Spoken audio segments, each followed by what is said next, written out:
பார்ப்போம். எபிரேயர் 12:2. அவர் தமக்கு முன் வைத்திருந்த சந்தோஷத்தின் பொருட்டு அவமானத்தை எண்ணாமல் சிலுவையை சகித்து தேவனுடைய சிங்காசனத்தின் வலது பாரசத்தில் வீற்றிருக்கிறார். கல்வாரி சிலுவையில் அவமானத்தை அவர் சகித்தாருங்கிறத கிளியராக இங்கே நாம் வாசிக்கிறோம். அவமானத்தை எண்ணாமல் சிலுவையை சகித்து. அப்போ சிலுவையில் அவமானம் அங்கே இருந்தது. சிலுவை ஒரு அவமானத்தின் சின்னமாக இருந்தது. சிலுவை இயேசுவை அல்டிமேட்டாக அவமானப்படுத்தின ஒரு சம்பவம். இந்த தெய்வீகமான மனுஷனை, தேவகுமாரனை எடுத்து எல்லாருடைய கண்களுக்கு முன்பாக அவரை அவமானப்படுத்தி, அசிங்கப்படுத்தி, கேவலப்படுத்தி அவரை அங்கே சிலுவையில் தொங்க விட்டு என்ன பண்ணார்கள்ன்றதை நான் விவரிக்க போகிறேன். ஆனால் அவமானத்தை எண்ணாமல் இருக்குது. எப்படி அவ்வளோ பெரிய ஒரு அவமானம் சிலுவையில் தொங்க விடுறாங்க பாருங்கள். இவர் எந்த பாவம் செய்யலை, எந்த குற்றமும், யாரையும் கொலை பண்ணல, யார்கிட்ட எதுவும் திருடல, எந்த தீமையும் செய்யலை. இன்னும் கேட்டால் ஊராக போய் வியாதியஸ்தில் சொஸ்தமாக்கினார், எவ்வளோ நன்மைகளை செய்தார், பாவங்களை மன்னித்தார். எத்தனையோ பேர் பிசாசின் பிடியிலேருந்து இவர் மூலமாக விடுதலை பெற்றாங்க. அங்கே இருந்த ஏழை எளிய ஜனங்களை, பிசாசு பிடித்தவர்களை, மற்ற நோய்வாய்ப்பட்டவர்களெல்லாம் கேட்டிங்கன்னா அவங்க சொல்லுவாங்க, இந்த இயேசு அற்புதமானவர், இவ்வளோ எனக்கு பண்ணியிருக்காருன்னு சொல்லுவாங்க. அவ்வளவு நன்மை செய்கிறவராய் சுற்றி தெரிந்தார் தான் வேதம் சொல்லுது. இந்த நன்மையை மாத்திரம் செய்த இயேசுவை எடுத்து எல்லாருக்கு முன்னால் அவமானப்படுத்தி எவ்வளோ அசிங்கப்படுத்த முடியுமோ அவரை துப்பி அரைஞ்சி அடித்து அவரை சிலுவையை சுமக்க வச்சு நிர்வாணப்படுத்தி என்னெல்லாம் பண்ணணுமோ அவ்வளவும் பண்ணி அவர் அவமானப்படுத்தினார்கள். நான் வேதம் சொல்லுகிறது, எபிரேயர் நிருபத்தின் ஆசிரியர் சொல்லுகிறார், அவர் அவமானத்தை எண்ணாமல் சிலுவையை சகித்தார். அப்போ சிலுவையில் அவமானம் ஒரு இம்பார்ட்டன்ட் ஃபேக்டர், ஒரு முக்கியமான ஒரு அம்சமாக இருந்தது. அவர் அவமானப்படுத்தப்பட்டார். ஆனால் அவர் அது எண்ணவில்லையாம். ஏன் எண்ணவில்லை? அதுக்கான காரணத்தை எபிரேயர் 2ஆம் அதிகாரத்தில் வாசிக்கிறோம். எபிரேயர் 2ஆம் அதிகாரம் 10ஆம் வசனத்தில் பாருங்கள். ஏன் அந்த அவமானத்தை எப்படி எண்ணாமல் இருக்க முடியும்? நம்ம தாங்கிக்க முடியுமா? இவ்வளோ பெரிய அவமானத்தில் நம்முடைய உள்ளமே உடஞ்சிருமே. நம்ம சிலருக்கு உயிரே போயிடும். இவ்வளவு நல்லவர்களாக நம்மளை யாரும் அவ்வளோ நல்லவர்கள் கிடையாது. நம்ம எல்லார்ட்டையும் ஒரு 10 குறையை கண்டுபிடிக்கலாம் உடனே. இன்னும் ரொம்ப ஆழமாக ஆராய்ஞ்சா மேக்னிஃபைங் கிளாஸ் வச்சு பார்த்தா ஆயிரக்கணக்கான குறைகள், ஒவ்வொரு நாளும் எத்தனை குறை அப்படின்னு அவ்வளோ குறை தெரியும். ஆனால் அப்பேற்பட்டவர்களே நம்மளை யாராவது அவமானப்படுத்தும் போது நாம் நினைக்கிறோம், நான் இவ்வளோ பெரிய யோகியன், என்ன இப்படி சொல்லிட்டாங்களே, என்ன இப்படி பேசிட்டாங்களே, என்ன இப்படி செஞ்சிட்டாங்களேன்னு தாங்கிக்க முடியல சிலருக்கு அந்த அவமானத்தை. இவர் ஒரு குற்றம் கூட செய்யாதவர், ஒரு பாவம் இல்லாதவர், அவர் மாசற்றவர். அவர் அவ்வளோ அவமானத்தை சகிச்சுக்கிட்டு அவர் அவமானத்தை எண்ணவில்லையாம். அதாவது அதை ஒரு பொருட்டாக நினைக்கல, அதை ஒரு பெருசாக எடுத்துக்காம அதை சகித்து கொண்டார், ஏற்றுக்கொண்டார், சுமந்து கொண்டார் என்கிற ரீதியில் அங்கே சொல்லியிருக்கிறது. 2ஆம் அதிகாரம் எபிரேயர் 10ஆம் வசனம். ஏனென்றால் தமக்காகவும் தம்மாலேயும் சகலத்தையும் உண்டாக்கினவர் அநேக பிள்ளைகளை மகிமையில் கொண்டு வந்து சேர்க்கையில் அவருடைய ரட்சிப்பின் அதிபதியை உபத்திரவங்களினாலே பூரணப்படுத்துகிறது அவருக்கு ஏற்றதாக இருந்தது. ஏன் அவமானத்தை சகித்தாராம்? அநேகம் பிள்ளைகளை மகிமையில் கொண்டு வந்து சேர்க்க முடியும் என்கிறதுக்காக தான் அவமானத்தை சகித்தார். இங்கே 12ஆம் அதிகாரம் 2ஆம் வசனத்தில் அது ஓரளவுக்கு அதையே திரும்ப சொல்லியிருக்காங்க பாருங்கள். அவர் தமக்கு முன் வைத்திருந்த சந்தோஷத்தின் பொருட்டு அவமானத்தை எண்ணாமல் சிலுவையை சகித்து அப்படின்னு வருது. அப்போ அவருக்கு முன்னால் வைக்கப்பட்டிருக்கிற சந்தோஷம் என்ன? அதை பார்த்துக்கிட்டு இருந்தாராம். தமக்கு முன்னால் இருக்கக்கூடிய சந்தோஷத்தை பார்த்துக்கிட்டு அவமானத்தை எண்ணலை. என்ன சந்தோஷத்தை பார்த்தாரு? எவ்வளோ பேர் தன்னுடைய பாவங்களிலிருந்து விடுபட்டு இந்த அவமானத்திலிருந்தும் ஆக்கினை தீர்ப்பின் உணர்விலிருந்தும் தாழ்வு மனப்பான்மையிலிருந்தும் தங்களையே கண்டனம் பண்ணி தங்களையே அடிச்சுக்கிட்டு இருக்காங்க பாருங்கள். தங்க தலையிலேயே மண்ணை வாரி போட்டுட்ருக்காங்க பாருங்கள். அப்படிப்பட்ட ஒரு இதிலேருந்து விடுபட்டு விடுதலையாகி சந்தோஷமாக வாழ்கிறத அவர் எண்ணி பார்த்தாராம். எண்ணி பார்த்துட்டு, சரி நான் இதை சுமந்து இதை சகித்தால் தான் அவர்கள் அதை பெற முடியும். தமக்கு முன்பாக வைத்திருக்கும் சந்தோஷத்தின் பொருட்டு அவமானத்தை எண்ணாமல் சிலுவையை சகித்து அப்படின்னு நாம் வாசிக்கிறோம். அப்போ சிலுவை சகித்தினோடு நிற்கல, தேவனுடைய சிங்காசனத்தின் வலது பாரசத்தில் வீற்றிருக்கிறார். அப்போ ஏன் சிலுவையை சகித்தார்? ஏன் அவமானத்தை எண்ணாமல் விட்டார்? ஏன்னா தமக்கு முன் வைத்திருக்கிற சந்தோஷம். அது என்ன சந்தோஷம்?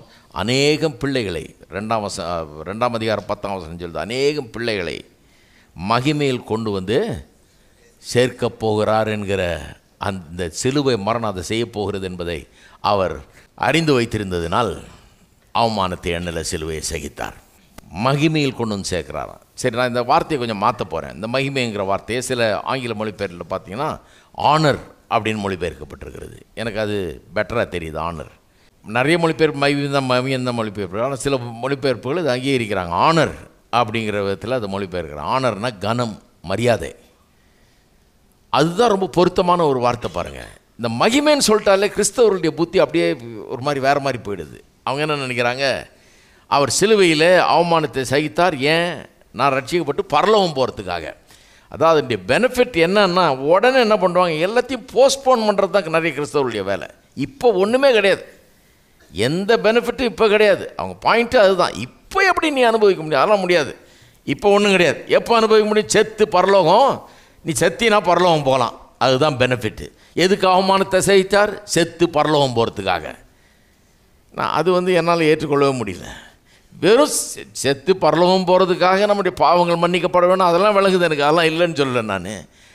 செத்து அந்த சாகும்போது, கல்வாரி சிலுவையில் அவர் சாகும்போது அவமானத்தையும் அவர் சகித்தார் அப்படிங்கிறது வெறும் நான் செத்தா மோட்சம் போகிறதுக்காகங்கிறது என்னால் ஏற்றுக்கொள்ள முடியவில்லை. அவமானத்துக்கு ஆப்போசிட் என்ன, அவமானம்னு இருக்குது, அவமானத்தை தான் சகித்தார். அதனுடைய ஆப்போசிட் என்ன, எதையோ ஒன்று கொடுக்கறதுக்கு தானே இவர் இதை சகித்தார். சரீரத்தில் சுகத்தை தர்றதுக்காக நம்முடைய வியாதிகளை, பலவீனங்களை ஏற்றுக்கொண்டார். வியாதி பலவீனத்துக்கு ஆப்போசிட் என்ன, சுகம் இல்லையா? ஏன் நம்முடைய வியாதி பலவீன அவர் ஏற்றுக்கொண்டார், ஏன்னா நமக்கு சுகத்தை கொடுப்பதற்காக. நமக்கு சுகம் கிடைக்கலன்னா அவர் வியாதியும் பலவீனம் ஏற்று பிரயோஜனமே கிடையாது. அதே போல் பாவத்துக்கு ஆப்போசிட் என்ன, நீதி. அவர் பாவமானார், ஏன் நாம் தேவனுடைய நீதியாக முடியும். நாம் தேவனுடைய நீதி ஆகலைன்னா அவர் பாவமானதில் அர்த்தமே கிடையாது. அதே போல் இந்த அவமானத்துக்கு ஆப்போசிட் என்ன, கனம். மகிமைன்னு சொல்லும்போது டைவர்ட் ஆகிடுறாங்க ஜனங்க. மகிமைன்னு சொன்னோன்னே புத்தி வேறு மாதிரி வேலை செய்ய ஆரம்பிச்சிச்சு. என்ன பரலோகம், மகிமைன்னொன்னே மகிமைக்கு போயிட்டார், மகிமையில் போய் சேர்ந்துட்டார் அப்படிங்கிற மாதிரி பேசுகிறோம் இல்லையா? உடனே பரலோகம் போயிடுது. அதனால தான் நான் ப்ரிஃபர் பண்ணுறேன் கனம் என்கிற வார்த்தையை. அப்போ அவமானத்தை எண்ணாமல் சிலுவையை சகித்தார். ஏன், நாம் அவமானத்திலிருந்து விடுபட்டு, நான் ஒன்றும் இல்லை, நான் கால் தூசிக்கு சமம் அப்படிங்கிற அந்த தாழ்வு மனப்பான்மையிலிருந்து விடுபட்டு ஒரு கனமும் மரியாதையும் உள்ள ஒரு நிலைக்கு நான் வரும்படியாக, அதை நான் அனுபவிக்க முடியாது. மனுஷன் பாருங்க அப்படிதான் சிருஷ்டிக்கப்பட்டான். சங்கீதம் 8 வாசித்து பாருங்க, அற்புதமான ஒரு சங்கீதம். ஒரு நிமிஷம் அதுக்கு திருப்புங்க, ஏன்னா சிலருக்கெல்லாம் அது அறிமுகம் இல்லாமல் இருக்கலாம். சங்கீதம் 8ஆம் அதிகாரம் ரொம்ப அற்புதமான ஒரு சங்கீதம். என் மனுஷனை எப்படி தேவன் சிருஷ்டித்திருக்கிறார் என்பதை பற்றி வர்ணனை அங்கே பார்க்கலாம். 8ஆம் அதிகாரத்தில் 3ஆம் வசனத்திலிருந்து வாசிக்கிறேன் பாருங்கள். உமது விரல்களின் கிரியையாகியும் உடைய வானங்களையும் நீர் ஸ்தாபித்த சந்திரனையும் நட்சத்திரங்களையும் நான் பார்க்கும்போது, மனுஷனை நீர் நினைக்கிறதற்கும் மனுஷகுமாரனை நீர் விசாரிக்கிறதற்கும் அவன் எம்மாத்திரம் என்கிறேன். மனுஷன் ஏன் கடவுள் நினைக்கிறாரு, அவனை ஏன் விசாரிக்கிறார், அவனை ஏன் பெருசாக நினைக்கிறார், அவனுக்காக ஏன் தம்முடைய குமாரனையே அனுப்பி ஜீவனை கொடுத்து இப்படிலாம் சிலுவையில் பாடுபட்டு மறித்து இவனுக்கு மீட்பை உண்டாக்கணும். மனுஷன்னா அவ்வளோ பெரியதா? சில சொல்லுவாங்க இல்லையா நம்ம ஊரில், நீ என்ன பெரிய கொம்பான்னு. கொம்பே தான், அதனால தான் வந்தார். நம்ம ரொம்ப அண்டர் எஸ்டிமேட் பண்ணிடுறோம் நம்ம ஒன்று. ஏன்னா இந்த அவமானன்றது வந்துருச்சு பாருங்கள், தலை குனிவு வந்துருச்சு. நம்ம ஒன்றும் இல்லைன்றது ரொம்ப சிலருக்கு நான் இன்றைக்கி அப்படி பிரசங்கம் பண்ணேன்னு வைங்க, சிலர்லாம் ஆமே நல்ல பிரசங்க அன்றைக்கின்னுவாங்க. ஏன்னா அந்த மாதிரி ட்ரெயின் ஆகிட்டாங்க. இந்த அவமானத்தை இன்னும் ப்ரொமோட் பண்ணணும். நான் ஒன்றும் இல்லைங்க, நான் கால் தூசுக்கு சமானம், நான் பாவியிலும் பெரிய பாவி, எதையா ஒன்று இப்படி சொல்லிட்டு இருக்கணும். கர்த்தர் எப்படி மனுஷனை உண்டாக்குனார் சங்கீதக்காரன் சொல்லுகிறான். மனுஷனை நினைக்கிறதற்கு அவன் எம்மாத்திரம், அவனை விசாரிக்கிறதுக்கு அவன் எம்மாத்திரம். நீர் அவனை தேவதூதலும் சற்று சிறியவனாக்கினீர், மகிமையினாலும் கனத்தினாலும் அவனை முடிசூட்டினீர். என்னங்க, என்ன வார்த்தை வருது? மகிமையினாலும் கனத்தினாலும் 2 வார்த்தையும் சேர்த்திங்க போட்டாங்க. சரியான வேலை பண்ணியிருக்காங்க. என்னத்தினால முடிசூட்டினார் மனுஷனை கர்த்தர்? மகிமையினாலும் கனத்தினாலும். அப்போ மகிமைன்றதுக்கு இன்னொரு அர்த்தம். நம்ம மகிமைன்ற வார்த்தையை வச்சுக்கிட்டா கூட, நம்ம எபிரேயர் 2:10 மகிமைன்றே வச்சுக்கிட்டா கூட, அந்த மகிமைன்றது இந்த அர்த்தத்திலே எடுத்துக்கொள்ளலாம். மகிமைனா உடனே பரலோகம் கிடையாது, மகிமைன்னு உடனே செத்து நான் மோட்சம் போயிடணும்னு கிடையாது. மகிமைன்னா ஒரு அவமான உணர்வோடு நான் ஒன்றும் இல்லை அப்படின்னு தாழ்வு மனப்பான்மையோட வாழ்கிறது நீங்கி, நான் தேவனுடைய பிள்ளை, ஆசீர்வதிக்கப்பட்டவன், பிரயோஜனமான விதத்தில் நான் வாழ முடியும் அப்படிங்கிற ஒரு எண்ணம் வருது பாருங்க. கனம், அந்த கனம் மகிமையினுடைய இன்னொரு பக்கம். மகிமையினாலும் கனத்தினாலும் அவனை முடிசூட்டினீர். அப்போ மனுஷனுக்கு மகிமையும் கனத்தையும் அவனுக்கு கொடுத்திருந்தார். அவனுடைய கரத்தின் கிரியைகள் மேல் அவனுக்கு ஆளுகையை தந்து சகலத்தையும் அவனுடைய பாதங்களுக்கு கீழ்ப்படுத்தினீர் அப்படிங்கிறார். சங்கீதக்காரனுக்கு ஆச்சரியத்தின் ஆச்சரியம், எல்லாம் அவனுடைய பாதத்துக்கள் இருக்குது. இவன் தான் சிருஷ்டிப்பிலே ரொம்ப உயர்ந்தவன்.